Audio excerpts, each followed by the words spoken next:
ஸ்ரீ குருபியோ நமக. அனைவருக்கும் நமஸ்காரம்.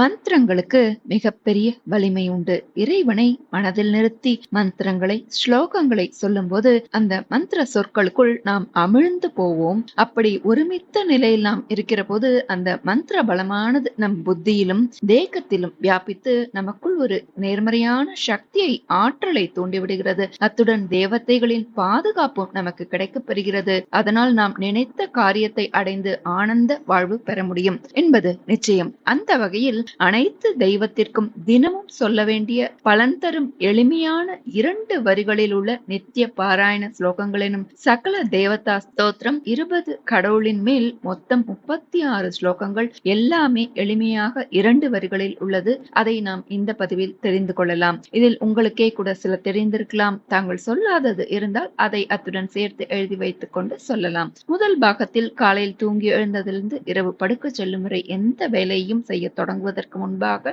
சொல்ல வேண்டிய எளிய ஸ்லோகங்கள் பார்த்தோம். பலர் எங்களுக்கு இது மிக பயனுள்ளதாக இருந்தது என்று தெரிவித்துள்ளனர். இது 2வது பாகம். ஒரு நாளில் எளிமையாக எல்லா தெய்வத்திற்கும் சொல்லி பலன் பெறும் வகையில் உள்ள ஸ்லோகங்களை நாம் இந்த பதிவில் தெரிந்து கொள்ளலாம். இது குழந்தைகள் முதல் பெரியவர்கள் வரை அனைவருமே சொல்லலாம். குழந்தை பருவத்திலிருந்தே தினமும் ஸ்லோகங்களை கற்று அதை பாராயணம் செய்தால் அது ஆரோக்கியமான பழக்கமாகி அவர்கள் வளர்ந்த பிறகும் அவர்களது வாழ்வில் நன்மை பயக்கும் என்பதில் ஐயமில்லை. நாம் இப்போ பதிவுக்குள்ள போகலாம். நித்திய பாராயண ஸ்லோகங்கள். சகல தேவதா ஸ்லோகங்கள். எந்த வேலையையும் தொடங்கும் முன் இறைவனை வேண்டி சொல்ல வேண்டிய ஸ்லோகம். காரிய பிராரம்ப ஸ்தோத்ராஹா. சுக்லாம்பரதரம் விஷ்ணும் சசிவர்ணம் சதுர்புஜம் பிரசன்னவதனம் தியாயேத் சர்வ விக்னோபசாந்தயே யஸ்யத் விரத பக்த்ராத்யः பாரிஷத்யः பரஷதம் விக்னம் நிக்னந்து சததம் விஸ்வக்சேனம் தமாஸ்ரயே. கணேஷ ஸ்தோத்திரம். வக்ரதுண்ட மகாகாய சூரியகோட்டி சமப்பிரபா நிர்விக்னம் குரு மே தேவ சர்வ காரியேஷு சர்வதா. அகஜானன பத்மார்க்கம் கஜானன மஹர்நிஷம் அநேகதந்தம் பக்தானாம் ஏகதந்தமுபாஸ்மகே. விஷ்ணு ஸ்தோத்திரம். சாந்தாகாரம் புஜகசயனம் பத்மநாபம் சுரேஷம் விஸ்வாதாரம் ககனசதிருஷம் மேகவர்ணம் சுபாங்கம் லக்ஷ்மீகாந்தம் கமலநயனம் யோகி ஹிருத்யானகம்யம் வந்தே விஷ்ணும் பவபயஹரம் சர்வலோகைகநாதம். காயத்ரி மந்திரம். இது பெண்கள் தவிர்த்து ஆண்கள் சொல்லலாம். ஓம் பூர்புவஸ்வஹ தத்சவிதுர்வரேண்யம் பர்கோ தேவஸ்ய தீமஹி தியோ யோ ந பிரச்சோதயாத். சிவஸ்தோத்திரம்.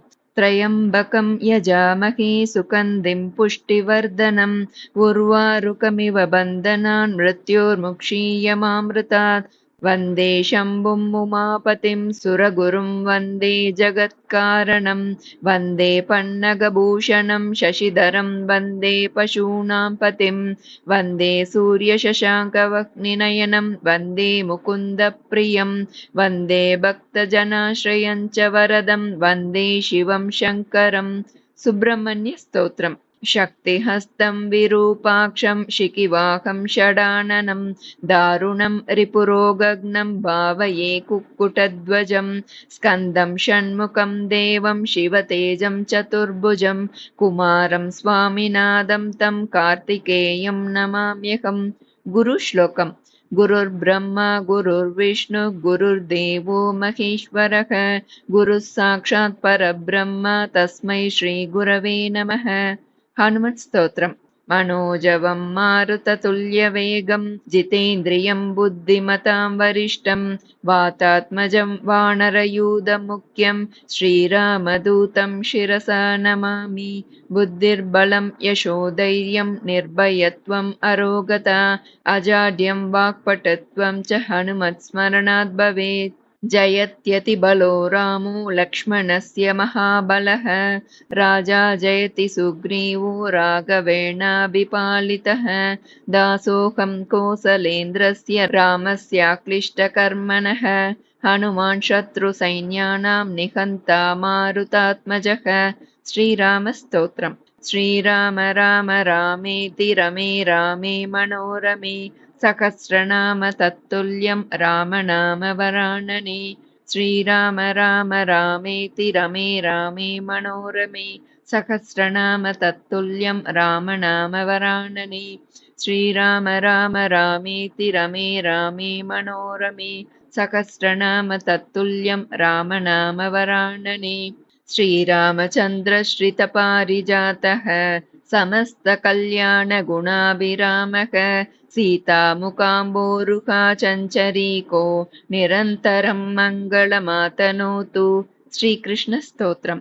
मन्दारमूले मदनाभिरामं बिम्बाधरापूरितवेणुनादं। गोपगोपीजनमध्य संस्थं गोपं भजे गोकुलपूर्णचन्द्रं। गरुडस्वामी स्तोत्रम्। कुङ्कुमाङ्कितवर्णाय कुन्देन्दुधवलाय च विष्णुवाहनमस्तुभ्यं पक्षिराजाय ते नमः। दक्षिणामूर्ति श्लोकम्। गुरवे सर्वलोकानां भिषजे भवरोगिणां निधये सर्वविद्यानां दक्षिणामूर्तये नमः। सरस्वती श्लोकम्। सरस्वती नमस्तुभ्यं वरदे कामरूपिणी विद्यारम्भं करिष्यामि सिद्धिर्भवतु मे सदा।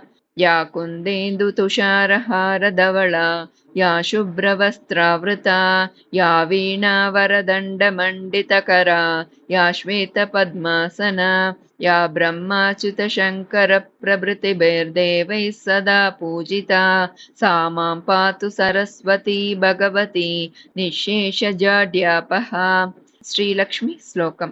लक्ष्मीं क्षीरसमुद्रराजतनयां श्रीरङ्गदामेश्वरीं दासीभूतसमस्तदेववनितां लोकैकदीपाङ्कुरां श्रीमन्मन्दकटाक्षलब्धविभव ब्रह्मेन्द्रगङ्गाधरां त्वां त्रैलोक्यकुटुम्बिनीं सरसिजां वन्दे मुकुन्दप्रियां। दुर्गादेवी स्तोत्रम्। सर्वस्वरूपे सर्वेशे सर्वशक्तिसमन्विते भयेभ्यस्ताहि नो देवि दुर्गा देवी नमोऽस्तु ते। त्रिपुरसुन्दरी स्तोत्रम्।